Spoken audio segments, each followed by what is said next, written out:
Day 17, page 234, problems 35 and 36. I think I'm going to do this in reverse order. I mean, it'd be faster to do this problem if you had handy access to Kepler's third law, which will not be on the equation sheet for the AP test. So I'll do this backwards. I'm going to do this in reference to the problem we just did. Problem 31, we found out that for a satellite, the velocity of an orbiting satellite is v equals the square root of capital G mass of the central object over r is your distance from the center of the object. So problem 36 is actually fairly straightforward with reference to that equation right there.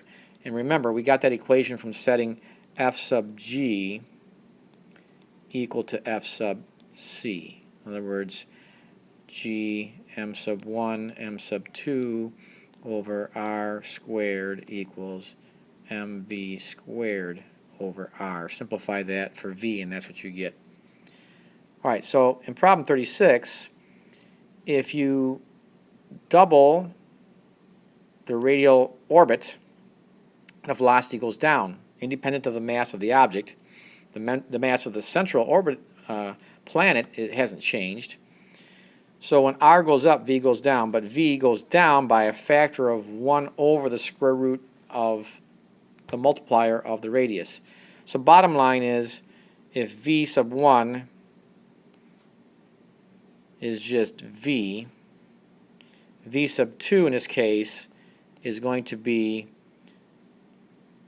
v over the square root of 2, because it will decrease by a factor of 1 over the square root of 2, according to the equation above there. So basically, just take your original velocity and divide by 1.4, you get your new velocity.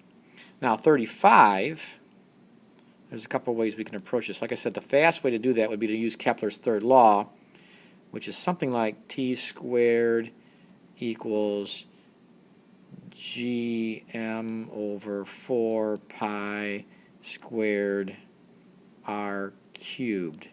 The square of the period is proportional to the cube of the radial orbit. But let's say we didn't know that.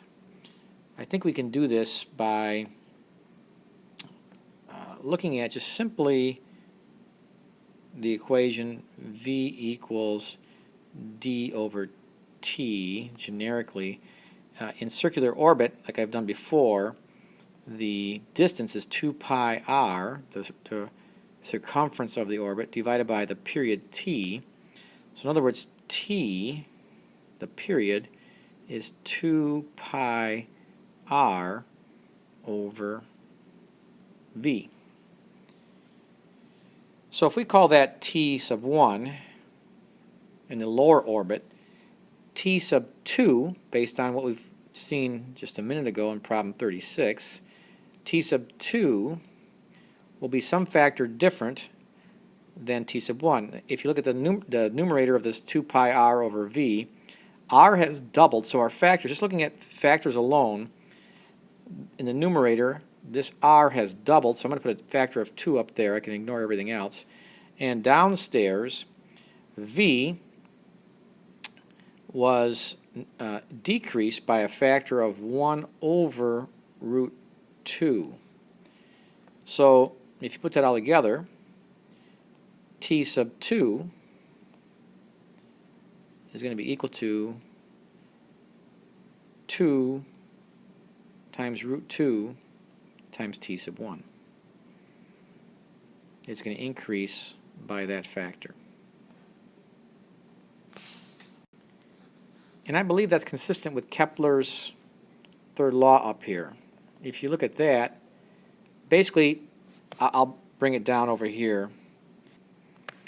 So if we look at this in simplified form, we have t squared is equal to some constant k, which is that gm over 4 pi squared, times r cubed. Or, solving for t, it's t equals the square root of k. Once again, I'm going to throw that out. It doesn't really matter what the k is or what the square root of k is, but it's proportional to the square root of r cubed. So if we call that t1 and r1, T2 is going to be equal to square root of 2 times R1 quantity cubed. And if you look at that, you get T2 equals, well, 2 cubed is 8. It's going to be the square root of 8 R1 cubed.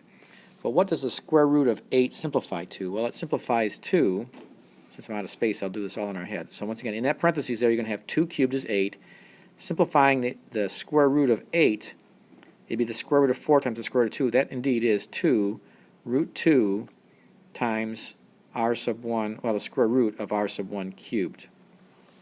But t sub 2 is a factor of 2 root 2 bigger than t sub 1, just like I showed you with the other argument over here on the right. In both cases, same answer.